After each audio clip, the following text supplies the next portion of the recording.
जय हिंद दोस्तों, welcome to my YouTube channel.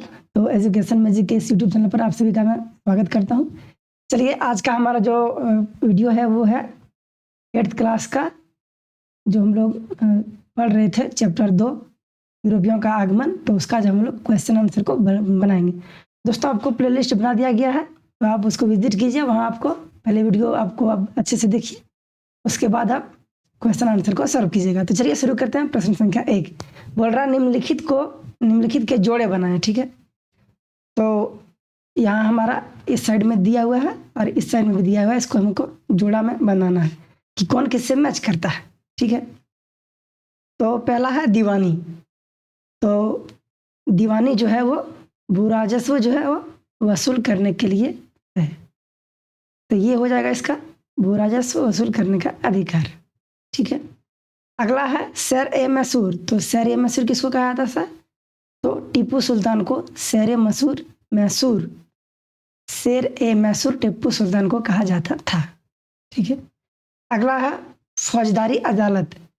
तो फौजदारी अदालत जो है ये हो जाएगा इसका। ठीक है, फौजदारी अदालत का। और अगला है रानी चेन्नम्मा। तो रानी चेन्नम्मा जो है ये हो जाएगा कित्तूर में अंग्रेज विरोधी आंदोलन का नेतृत्व किया। ठीक है, सिपाही का दोस्तों सिपाही हो जाएगा। और एक बच गया वारेन हेस्टिंग्स। तो दोस्तों भारत का पहला गवर्नर जनरल जो है वारेन हेस्टिंग्स था। तो ये हमारा जोड़ा बन गया है दोस्तों। इसको आप अच्छे से देख लीजिए, आप इसको नोट करके बना सकते हैं। चलिए आगे बढ़ते हैं प्रश्न संख्या 2 के ऊपर। 2 नंबर बोल रहा है दोस्तों रिक्त स्थान को भरिए। ठीक है, यानी फिल इन द ब्लैंक्स वाला जो है उसी टाइप का ये प्रश्न है, रिक्त स्थानों को भरिए। तो पहला है कौन नंबर में, बंगाल पर अंग्रेजों की जीत डैश की जंग से शुरू होती है। तो दोस्तों ये जो है प्लासी की जंग से शुरू होती है। बंगाल पर जो अंग्रेजों की जीत है वो प्लासी की जंग से शुरू होती है। अगला है दोस्तों ख नंबर, हैदर अली और टीपू सुल्तान डैश के शासक थे। तो कहाँ के शासक थे? तो ये मैसूर के शासक थे। टीपू सुल्तान और हैदर अली जो थे मैसूर के शासक थे। अगला है डलहौजी ने डैश का सिद्धांत लागू किया। तो दोस्तों विलय का सिद्धांत लागू किया था। आप जब हमारा वीडियो जब आप देखेंगे तो आपको समझ में आ जाएगी। वीडियो में हम लोग इसका डिस्कशन कर चुके हैं। अगला है मराठा रियासतें मुख्य रूप से भारत के डैश भाग में स्थित थी। तो दोस्तों ये दक्षिण भाग में स्थित थी। वही किस भाग में स्थित है वो हमको दर्शाने बोला था। ये हो गया हमारा 2 नंबर सॉल्व। तो बंगाल पर जो अंग्रेजों की जीत प्लासी की जंग से शुरू होती है और हैदर अली और टीपू सुल्तान मैसूर के शासक थे। डलहौजी ने विलय नीति का सिद्धांत लागू किया और मराठा रियासतें मुख्य रूप से भारत के दक्षिण भाग में स्थित थी। चलिए आगे बढ़ते हैं। प्रश्न संख्या 3 के ऊपर बोल रहा है सही या गलत बताएं। तो इसमें से कौन सही है कौन गलत है दोस्तों, इसको हमें चयन करना है। मुगल साम्राज्य 18वीं सदी में मजबूत होता गया। बिल्कुल गलत है दोस्तों। इधर हम लोग इसको लिखते हैं, इधर लिखते हैं। ये बिल्कुल गलत है और ये असत्य है और कमजोर पड़ गया दोस्तों। ठीक है, 18वीं सदी में और कमजोर होता गया। अगला है English east India company Bharat के साथ व्यापार करने वाली एकमात्र यूरोपीय कंपनी थी। ये भी गलत है दोस्तों, एकमात्र यूरोपीय कंपनी नहीं थी। तो ये हो जाएगा असत्य। ठीक है, असत्य। तीसरा है महाराजा रंजीत सिंह पंजाब के राजा थे। तो ये बिल्कुल सत्य है दोस्तों। पंजाब के जो महाराणा जो रंजीत सिंह थे वो पंजाब के ही राजा थे। अगला है तो ये हो जाएगा सत्य। अगला है अंग्रेजों ने अपने कब्जे वाले इलाकों में कोई शासकीय बदलाव नहीं किए। ये बिल्कुल गलत है दोस्तों, बहुत सारे शासकीय बदलाव किए। तो ये भी असत्य। तो हमारा क ख और घ ये तीनों हमारा असत्य हो जाएगा। एक सही होगा प्रश्न संख्या 3 का ग नंबर। ठीक है, आगे बढ़ते हैं। हम लोग आते हैं प्रश्न क्वेश्चन आंसर जो इसमें लिखने वाला है उसके लिए। सवाल है हमारा यूरोपीय व्यापारिक कंपनी भारत की तरफ क्यों आकर्षित हो रही थी? चलिए दोस्तों, इसका उत्तर शुरू होता है। यूरोपीय व्यापारिक कंपनियां भारत की तरफ आकर्षित हो रही थी क्योंकि यूरोपीय व्यापारिक कंपनियों ने भारत के साथ व्यापार की अपार संभावनाएं देखी।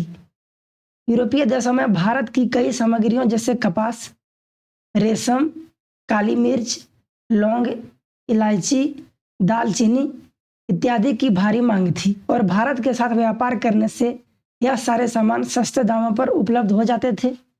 व्यापारिक कंपनियां कम कीमत पर अचल संपत्ति की खरीद कर यूरोप में उन्हें उच्च कीमत पर बेच सकते थे। इसीलिए दोस्तों भारत की तरफ वो आकर्षित हुए। ठीक है, तो उसका मुख्य कारण यही था कि कपास जो है और रेशम इत्यादि जो है ये यहाँ बहुत ही सस्ते कीमत पर मिलते थे, जो उसकी यूरोप में उसकी अधिक डिमांड थी और यहाँ से सस्ते में ले जाकर यहाँ उसको महंगे में बेचते थे। अगला सवाल है प्रश्न संख्या 2, बोल रहा है 5, बंगाल के नवाबों और ईस्ट इंडिया कंपनी के बीच किन बातों पर विवाद था। तो इसको हम लोग दोस्तों 4 पॉइंट के रूप में देखते हैं। तो शुरू करते हैं। बंगाल के नवाब और ईस्ट इंडिया कंपनी के बीच शासन व्यवस्था में कंपनी के बढ़ते हस्तक्षेप को लेकर विवाद थे। ठीक है, तो इसे इस प्रकार बिंदुवार समझा जा सकता है। पहला है, बंगाल के नवाबों ने कंपनी को सुविधाएं और छूट देने से मना कर दिया था।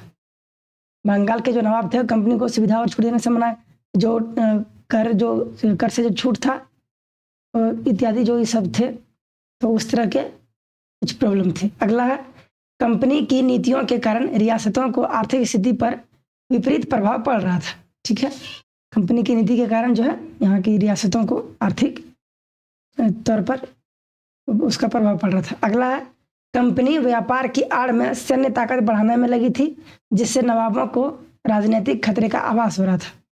तो व्यापार की आड़ में जो है अपनी सैन्य ताकत को मजबूत कर रहे थे यूरोपीय। अगला है, कंपनी के अधिकारी नवाबों के अपमानजनक पत्राचार किया करते थे। ठीक है दोस्तों, तो इन सब कारण से उसके बीच में विवाद होते थे। अगला है हमारा प्रश्न संख्या 6, बोल रहा है दीवानी मिलने से ईस्ट इंडिया कंपनी को किस तरह फायदा पहुंचा। तो 1765 में मुगल सम्राट ने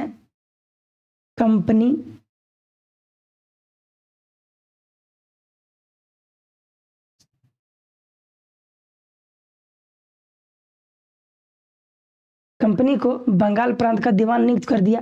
दीवानी मिलने से कंपनी को बंगाल के विशाल राजस्व संसाधनों पर नियंत्रण प्राप्त हो गया था।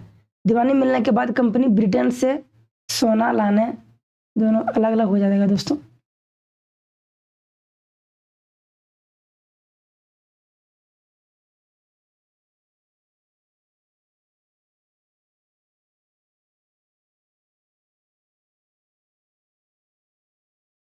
तो सोना लाने की आवश्यकता नहीं रही। अब भारत में होने वाली आमदनी के सहारे ही कंपनी अपने खर्चा चला सकती थी। अगला है, east India company Tipu Sultan को खतरा क्यों मानती थी। दोस्तों इसका मुख्य कारण ये रहा, हम लोग इसको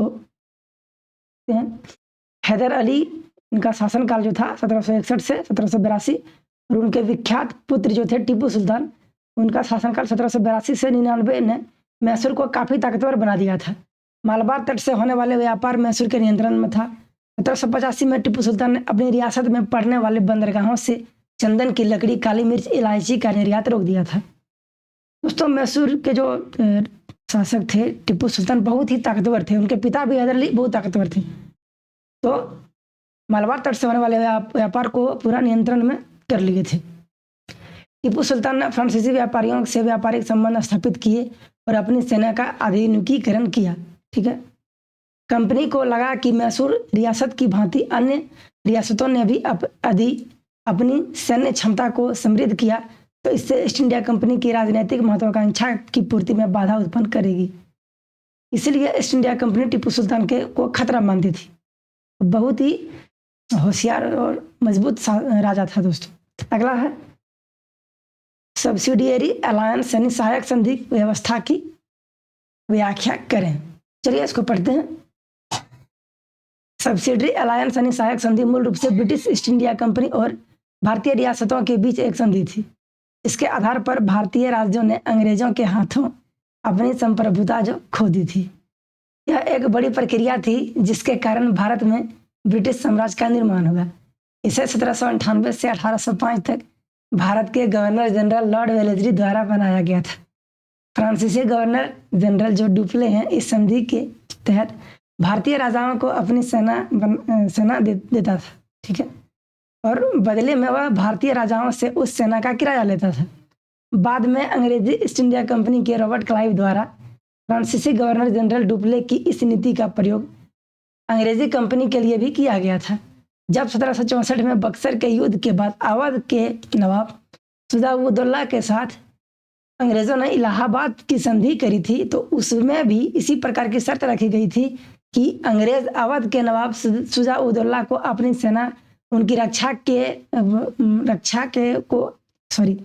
रक्षा करने के लिए देंगे और बदले में उस सेना के बदले अवध अंग्रेजों को धन दिया करेगा। अवध के जो राजा थे वो उनको अंग्रेजों को धन देना पड़ेगा, उसकी रक्षा वो करेंगे अपनी सेना के नेतृत्व में।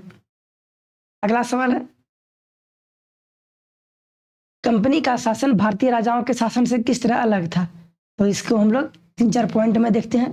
पहला पॉइंट है, कंपनी का शासन भारतीय राजाओं के शासन से बहुत भिन्न था। यद्यपि भारतीय राजाओं ने भी अपने राज्य को प्रशासनिक तथा राजस्व की विभिन्न इकाइयों में विभाजित कर रखा था, किंतु ये इकाइयां ब्रिटिश प्रशासनिक एवं राजस्व इकाइयों की तरह प्रभावी नहीं थी।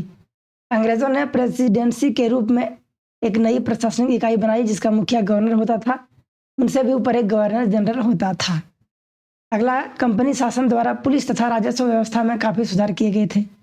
तीसरा पॉइंट है, भारतीय राजाओं के तहत न्यायिक व्यवस्था प्रभावी नहीं थी। एक ही अदालत द्वारा दीवानी और फौजदारी दोनों तरह के मुकदमे सुने जाते थे। कंपनी ने एक आधुनिक एवं विकसित न्यायिक व्यवस्था की स्थापना की। 1773 के रेगुलेटिंग एक्ट के तहत एक नए सर्वोच्च न्यायालय की स्थापना की गई। प्रत्येक जिले में अलग अलग दीवानी तथा फौजदारी अदालतों की स्थापना की गई। अगला पॉइंट है, पहले ब्राह्मण पंडित धर्मशास्त्र की अलग अलग शाखाओं के हिसाब से स्थानीय कानूनों की अलग अलग व्याख्या कर देते थे। कानूनों में समरूपता लाने के लिए अंग्रेजों ने 1775 में 11 पंडितों से भारतीय कानूनों का एक संकलन तैयार कराया। इसी प्रकार मुस्लिम कानूनों की भी एक संहिता तैयार कराई गई। इससे कानूनों की व्याख्या में भिन्नता समाप्त हुई। चलिए 10 नंबर सवाल हम देखते हैं, कंपनी की सेना की संरचना में आए बदलावों का निर्माण करें। तो इसको भी हम लोग निम्न प्रकार से जो समझ सकते हैं। पहला है, कंपनी ने पैदल और घुड़सवार सिपाहियों के स्थान पर पेशेवर सैनिक शक्तियां भर्ती की। अगला है, दूसरा पॉइंट, कंपनी ने सैनिकों को परंपरागत युद्ध कौशल के स्थान पर यूरोपीय युद्ध तकनीकों को प्रशिक्षित किया।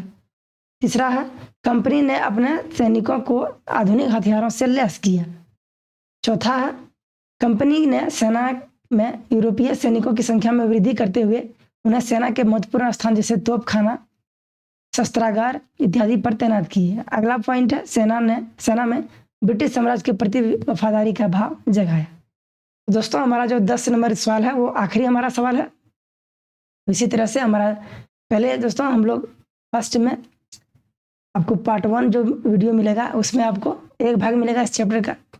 उसके बाद पार्ट जो है 2 में आपको इसका दूसरा भाग मिलेगा। तो आप दोनों अगर पार्ट देखिएगा तो आपका जो कॉन्सेप्ट है इस वीडियो के लिए वो कंप्लीट हो जाएगा।